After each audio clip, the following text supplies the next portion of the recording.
abençoe.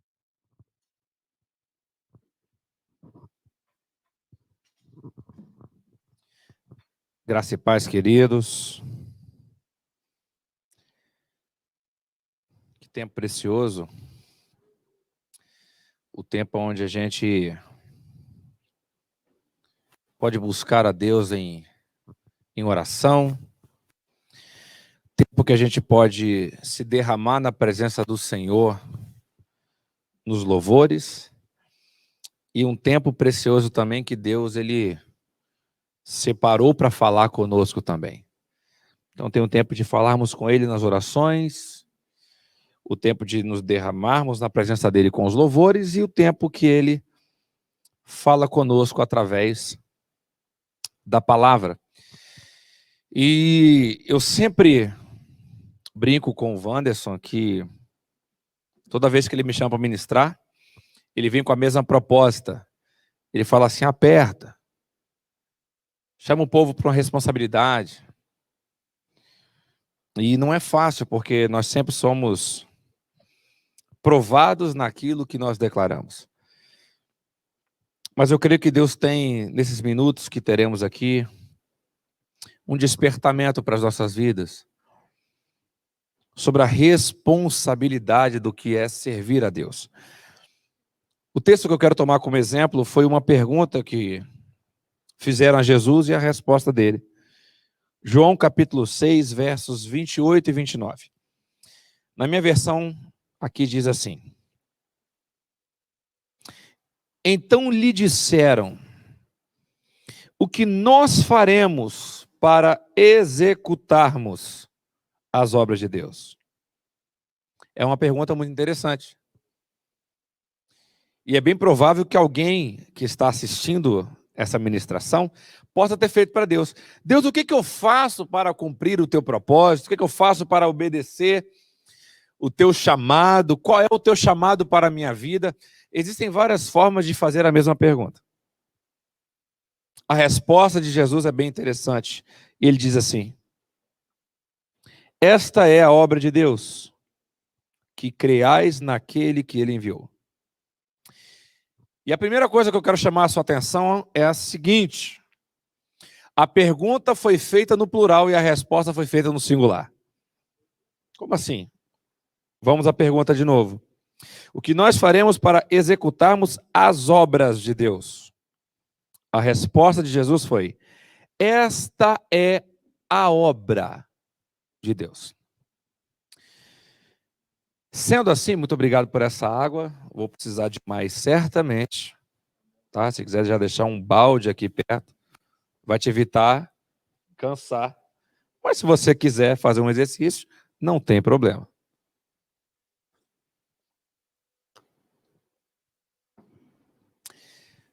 Tocar teclado é fazer a obra de Deus? Tocar bateria, cantar, pregar, trabalhar na mídia, cuidar dos cartazes, cuidar do ministério infantil, fazer back vocal, tocar violão, contrabaixo, guitarra, filmar, tirar fotos no culto, preparar a liturgia. Será que alguma dessas coisas, de fato, é fazer a obra de Deus? Isso me chama a atenção, volto ao primeiro entendimento nosso aqui, dessa confusão que teve entre a pergunta e a resposta. A pergunta foi feita no plural, porque aqueles homens entendiam que várias coisas poderiam ser a obra de Deus. E Jesus resume tirando o plural e colocando o singular e dizendo: existe uma obra, a obra de Deus é essa. Ou seja, isso me faz entender que muitas coisas que nós achamos ser obra de Deus, não é. E as pessoas confundem muito isso. E por se confundirem, tem muita coisa ruim acontecendo. Eu estava conversando agora há pouco nos bastidores, enquanto esperávamos o tempo da ministração. E eu venho compartilhando com poucas pessoas, e agora muitas pessoas vão ouvir algo que Deus tem falado no meu coração e tem, de certa forma, gritado no meu interior. E quando eu escutei, eu achei que era heresia. De verdade. Eu estava orando, buscando ao Senhor e perguntando por que o púlpito, o altar, como você quiser chamar, por que esse lugar é um lugar de tanta seta, de tanta investida do maligno? Por que existem aquelas frases de efeito que todo ministério de louvor tem muita investida do Satanás? Por que tem tanta confusão ministerial? Por que tem tantos desafios, contendas, escândalos? Naquilo que deveria ser o lugar aonde você encontraria a sua resposta, aonde seria o lugar onde você encontraria a chave da sua vitória, aonde você encontra talvez o lugar onde você pudesse adorar. Por que um lugar tão importante muitas vezes é bombardeado por tanta coisa difícil? E eu estava orando, inclusive por questões muito pessoais, perguntando a Deus por quê de determinadas circunstâncias na minha vida. E Deus me fez lembrar de uma mulher que teve um encontro com Jesus na beira de um tanque. Mulher samaritana. E nesse encontro ela fez a mesma pergunta. Ela perguntou: Senhor, já que tu és o Messias, aonde é que eu devo adorar? O seu povo fala que é no monte, o meu povo fala que é no outro. E agora trazendo para nós, será que é na denominação X, Y? Se é na minha igreja que vive uma atualidade da adoração? Será que é no púlpito? Aonde é esse lugar enigmático aonde se adora a Deus?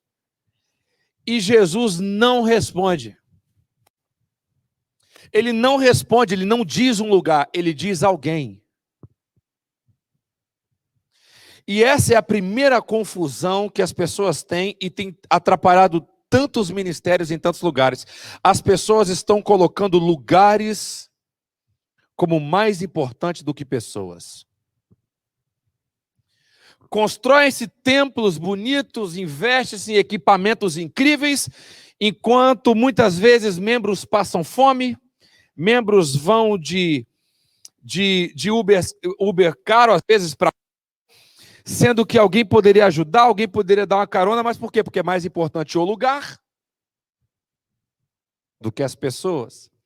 E Jesus falou, não é um local, são os adoradores que eu estou procurando. Ou seja, Jesus sempre esteve querendo chamar a atenção que o lugar em si, ele é o menos importante.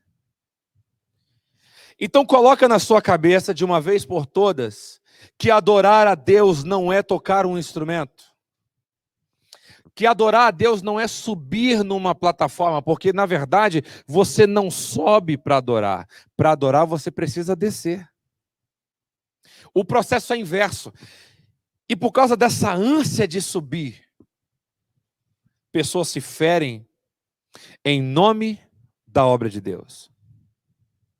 Pessoas questionam por que ele ministra mais vezes do que eu, por que ele está sendo mais chamado do que eu, por que ele está no domingo e eu estou no dia da semana. Por quê? Porque as pessoas condicionaram essa plataforma como lugar de adoração. E ele não é. Mas, Stefano, eu posso adorar aqui? Claro que eu posso. Mas não é por causa do lugar. É porque eu estou aqui. E por ser um adorador, eu posso adorar em espírito e em verdade em qualquer lugar que eu esteja.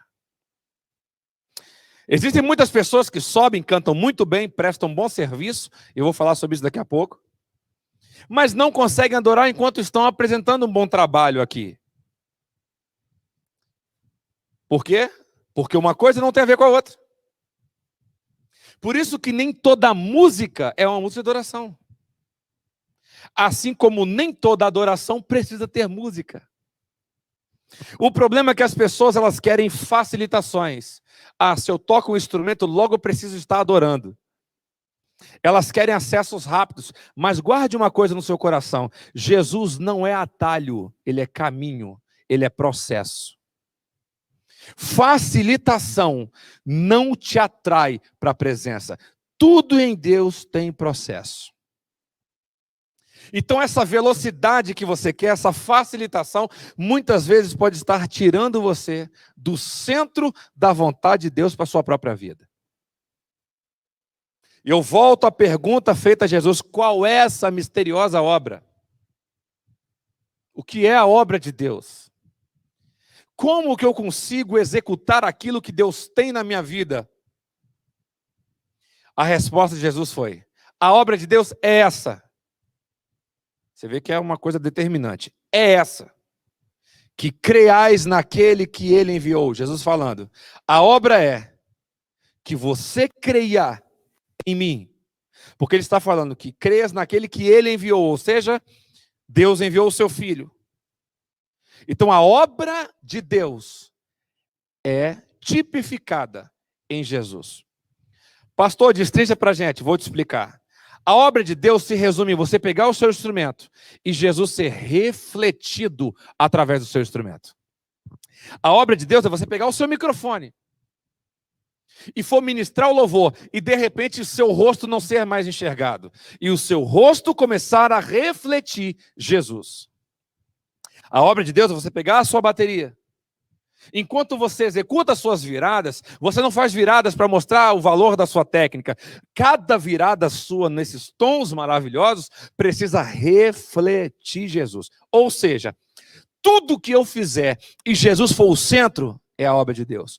Tudo que eu fizer e Jesus for fora do centro, não é obra dele, é obra da carne. E a gente precisa tomar um cuidado com isso. Por que a obra da carne é tão perigosa? Porque ela parece a obra de Deus. Parece. Qual a diferença? Simples. A obra de Deus não é fazer o fogo descer do céu.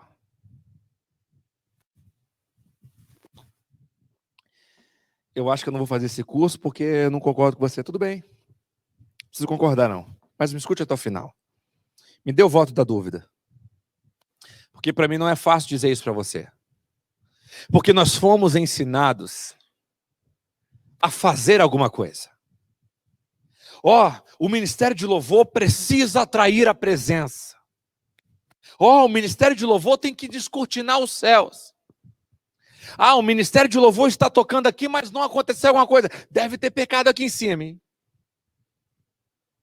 Se o fogo não desceu, é porque está acontecendo um negócio. Se a galera não estiver chapando na adoração, um termo muito usado hoje, né? Chapando na adoração, alguma coisa está acontecendo. Sabe o que está acontecendo conosco, queridos? O momento da adoração está virando um misticismo, aonde alguma coisa precisa acontecer. E se ele não quiser fazer?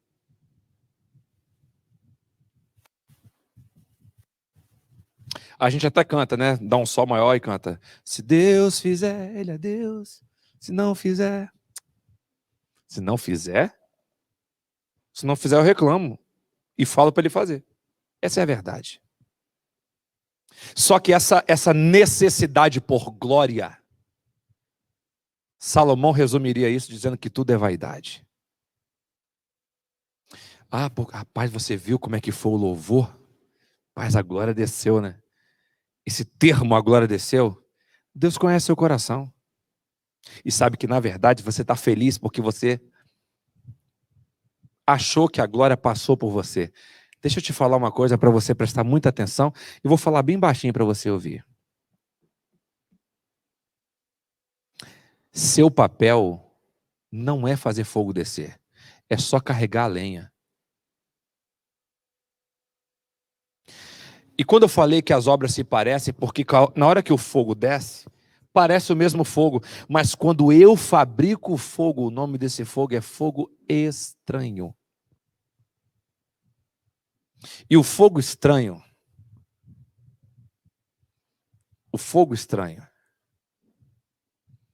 ele não reflete o que Deus quer fazer. Só que o carregar a lenha não é muito atrativo. O negócio é fazer. O negócio é um movimento. A obra de Deus é fazer com que Ele seja glorificado. A obra de Deus é fazer com que Ele seja exaltado. A glória de Deus é fazer com que Ele seja honrado. A glória de Deus é fazer com que Ele cresça e eu diminua. Mas isso não pode ser um fruto de 4 acordes cantados de forma hipócrita. Não adianta eu dizer assim, a glória é tua, e eu continuar com sede de fogo, como se ele me pertencesse. Vou falar baixinho de novo. Mesmo sentimento de Lúcifer, que queria uma glória que não era dele.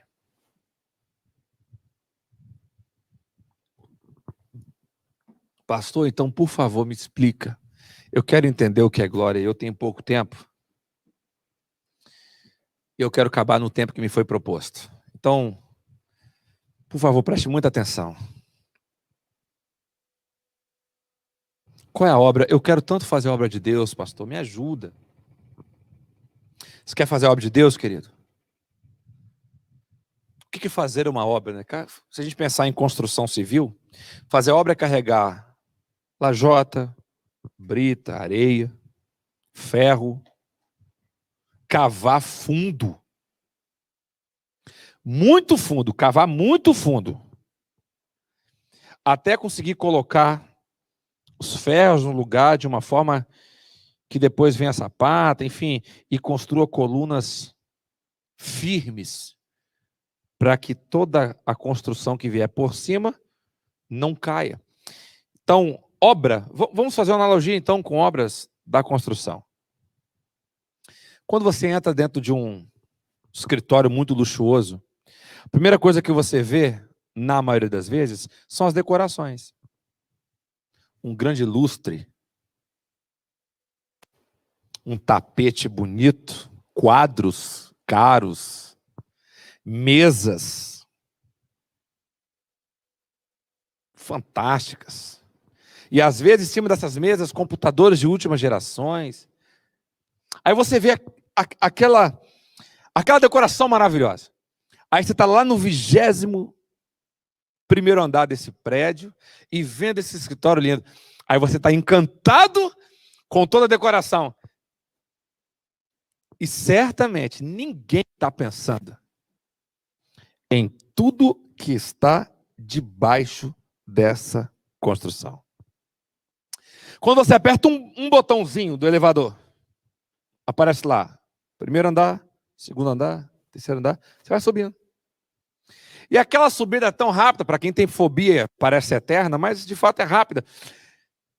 A cada subida de andar que você faz em frações de segundo, pessoas suaram muito para construir aquilo que você nem sequer lembra.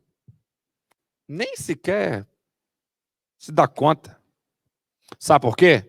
Porque para a maioria das pessoas, o mais importante é o final. É o resultado. E talvez você pense assim, poxa, mas o processo é mais importante. Não, não é. É o final mesmo. Só que o final do processo não é nosso. A decoração não nos pertence. Ela não é celebração nossa. O que Deus se manifesta no meio do povo não é glória sua, não é glória minha, não é mérito seu, não é mérito meu. Isso é decoração. Resultado final, isso é importante, sabe para quem? Para o visitante que não conhece Jesus e vai ser impactado pelo Espírito Santo através da sua vida. As pessoas não conseguem entender. Por quê? Porque é difícil estar embaixo. Não é confortável estar embaixo. Mas se não tiver ninguém embaixo, o prédio vai cair. Não tem 21º andar se não tiver 20º, 19º, 18º, 17º, 16º e por aí vai. Não tem como construir lugares altos em Deus se alguém não quiser ficar embaixo. E aonde fica o baixo? O servo é o lugar mais baixo. Existe uma matéria que nós vamos aprofundar mais nisso.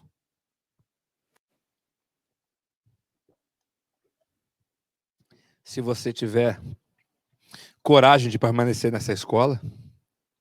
Você vai ouvir mais sobre servo de uma forma geral, mas eu preciso te ponderar algumas coisas ainda agora nessa ministração para você guardar no seu coração. E eu acredito que em 10 minutos, se você ficar comigo até o final, eu encerro.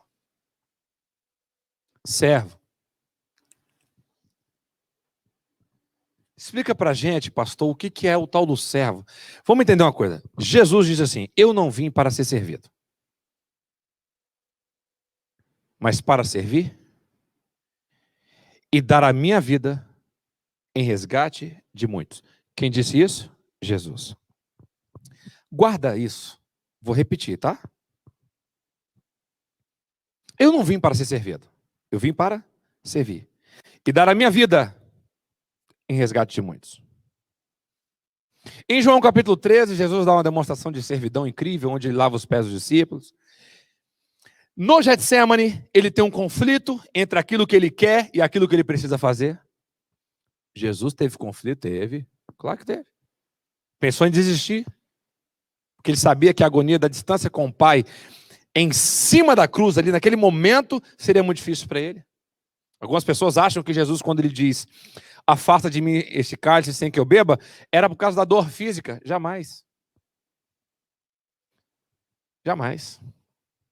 Jesus clamou pela quase desistência, porque ele sabia que por algumas horas ele levaria sobre si, Isaías 53, verso 4, todas as nossas dores e as nossas enfermidades ele carregaria sobre si. Ou seja, Jesus no Calvário, ele se fez pecado para nos purificar.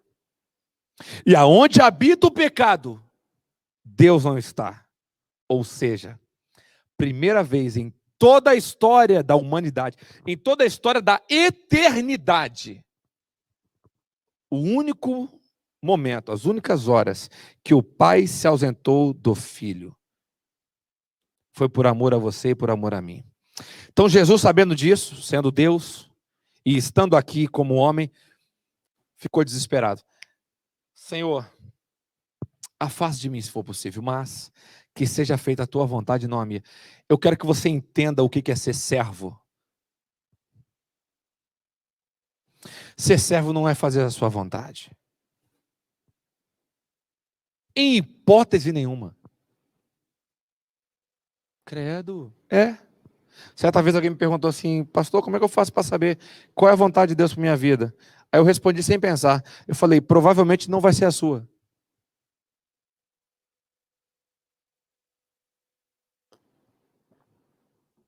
Porque a nossa vontade, na maioria das vezes, ela é egoísta, ela é prepotente, ela é vaidosa. E ser servo de Deus é buscar exclusivamente a vontade do Pai.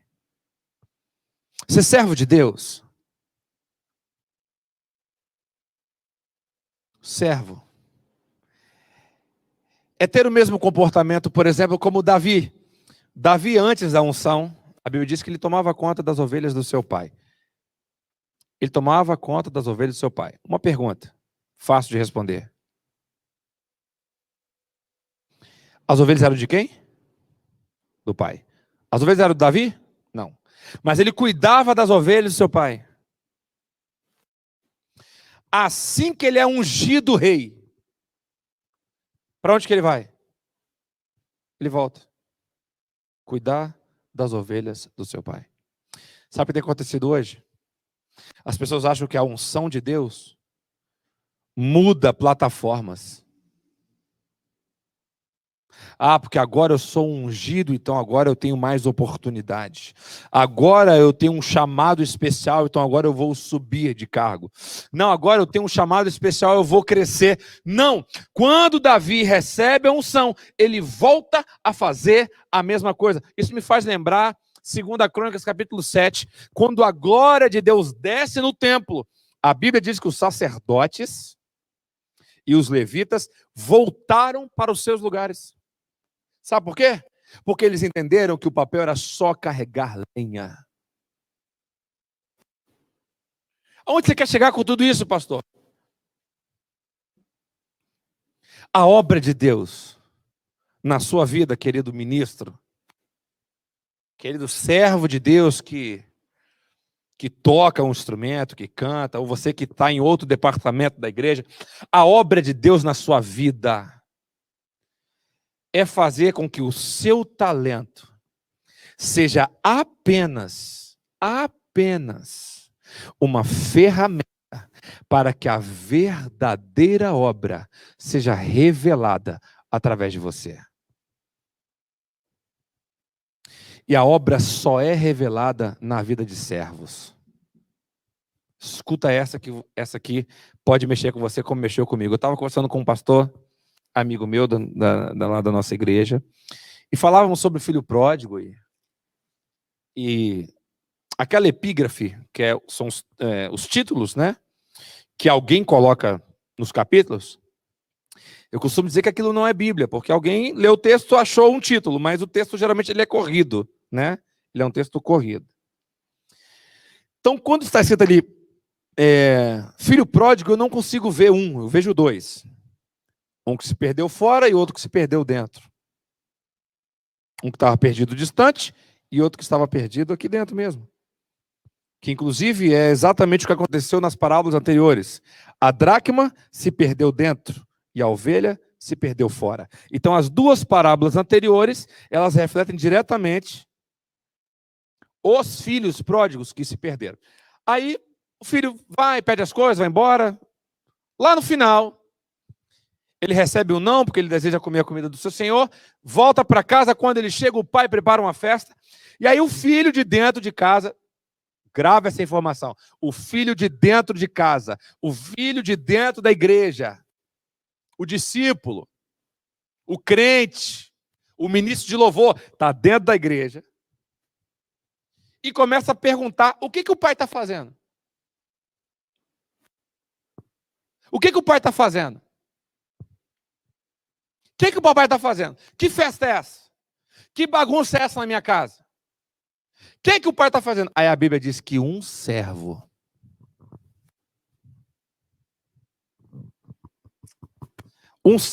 leva notícia para ele do que o pai estava fazendo. Tem gente que é filho, mas não sabe o que o pai está fazendo.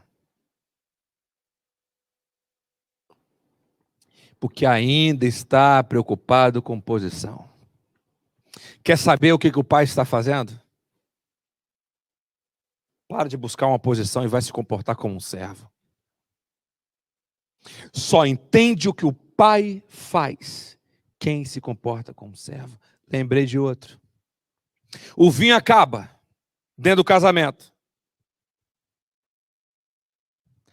Jesus não pediu os noivos, não pediu os padrinhos, pediu os servos para buscar as talhas, enchê-las de água, para que o vinho pudesse aparecer. Escuta uma coisa. Qual o nome desses servos? Não se sabe. Qual é o seu nome? Talvez o mundo não vai te conhecer. Ah, porque ministério relevante são milhares de seguidores no Instagram. Sai fora disso. Ah, porque fulano é... Olha o alcance. A Bíblia diz que adianta ganhar o mundo inteiro e perder a sua alma. Então não é sobre alcance. É sobre cumprir a verdadeira obra de Deus na sua vida. E qual é? Seja um servo de Deus real, que reflita Deus em tudo que você fizer. Sendo um servo, você não vai pegar um instrumento e fazer de qualquer jeito. Sendo um servo, você vai aprender o repertório corretamente. Sendo um servo, você vai chegar cedo no ensaio. Sendo um servo, você não vai se atrasar por motivos fúteis. Sendo um servo, você não vai dizer não, podendo dizer um sim. Sendo um servo, você será obediente, porque obediência é melhor do que qualquer sacrifício.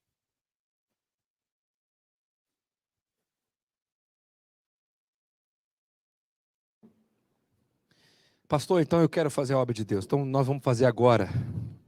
Como é que eu faço? A obra de Deus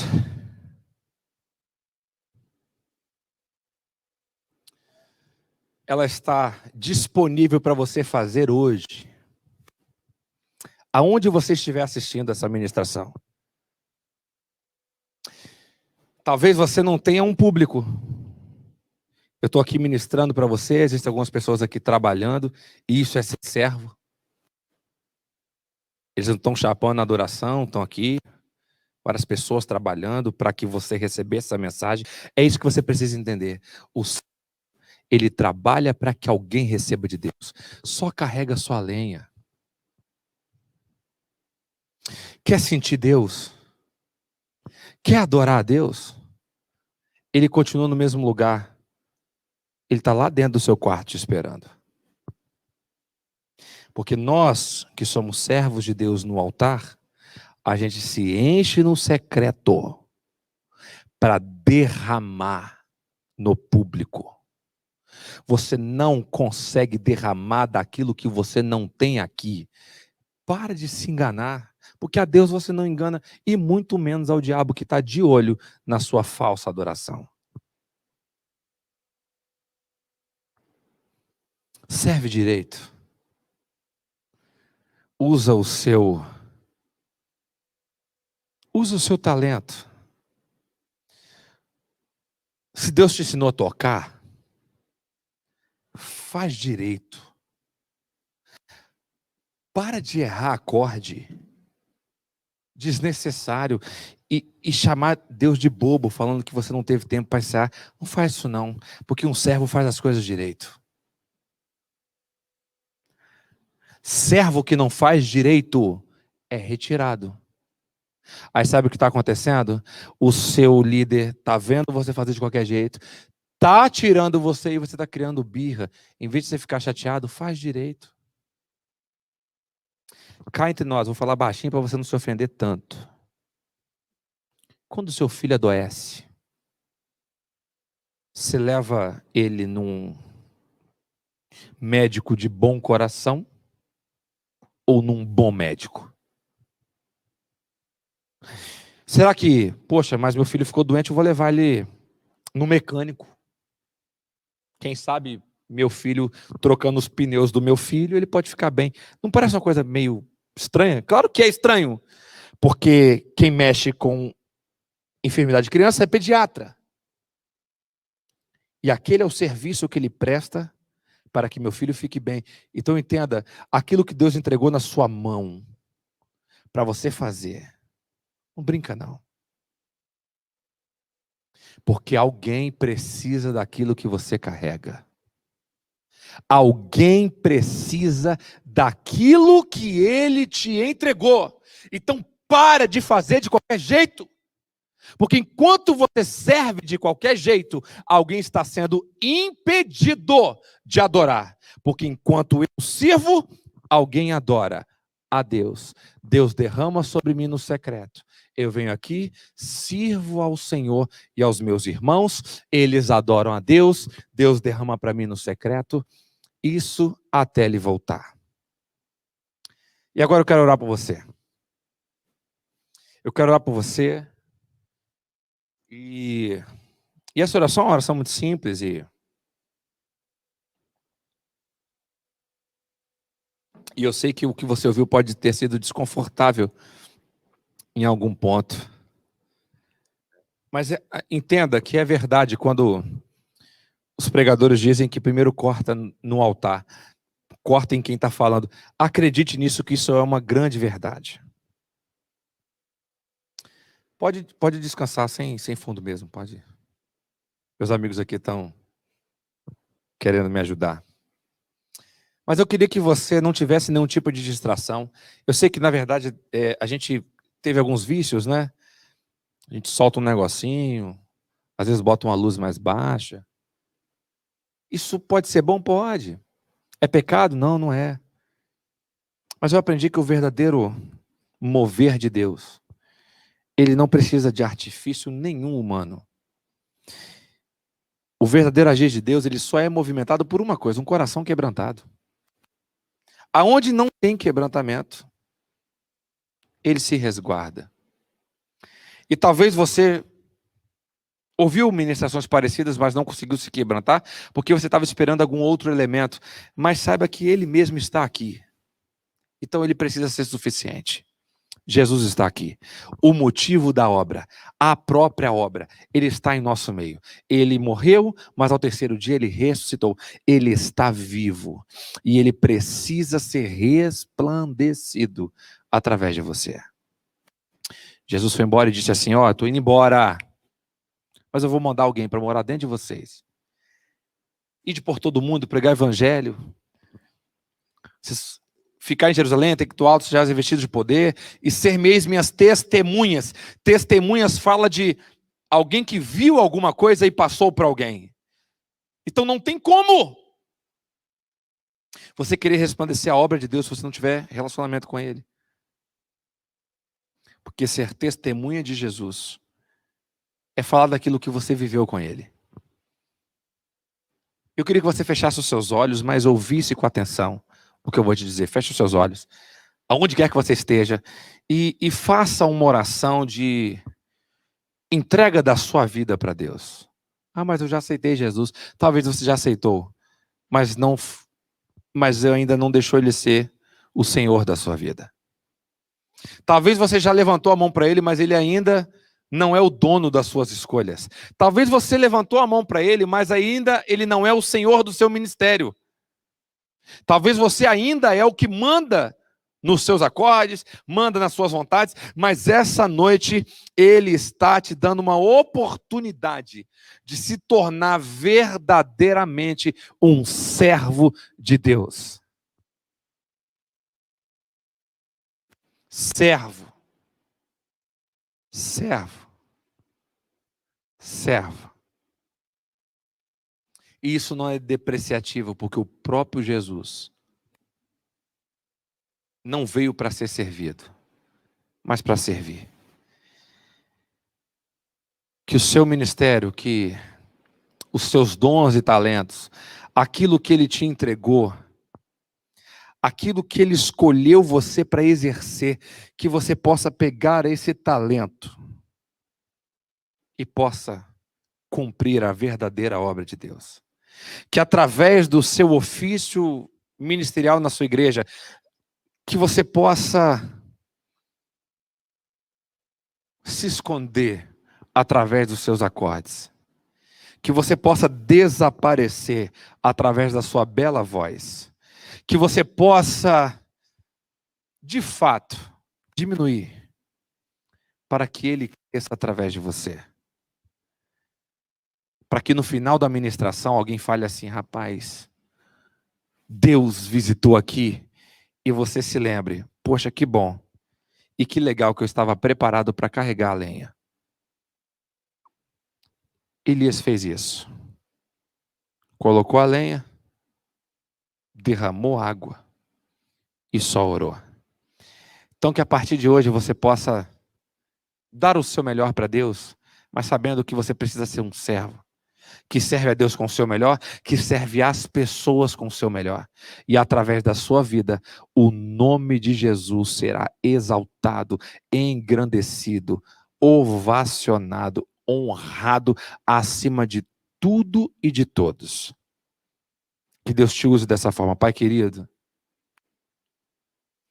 obrigado, porque o teu filho Jesus se fez servo e morreu em nosso lugar. E ele nos revelou o que nós deveríamos ser depois que ele voltou, depois que ele ressuscitou. Não é fácil porque às vezes o servo é tido com uma posição inferior. Mas a Bíblia diz que aquele mesmo se humilha, o Senhor o exaltará. Não é os humilhados serão exaltados, é aquele que a si mesmo se humilha. Então nos ensine, Pai, a procurar o lugar que ninguém vê, a fazer, Pai, o que ninguém quer fazer, a cuidar dos fundamentos, como é a proposta dessas ministrações, que a gente cuide daquilo que está escondido, para que toda a decoração possa resplandecer o Senhor. Para que todos os frutos sejam dignos de arrependimento. O nosso desejo, Senhor, é que a gente cuide das ovelhas do nosso Pai. Porque a gente só está cuidando daquilo que não é nosso. Porque o Senhor é o dono de todas as coisas, inclusive dos nossos dons e talentos. Te entregamos a nossa vida mais uma vez ao Senhor, não apenas como nosso Salvador, mas agora como o Senhor da nossa vida. Seja o Senhor de tudo, seja o Senhor de tudo, seja o Senhor de tudo, em nome de Jesus. Amém.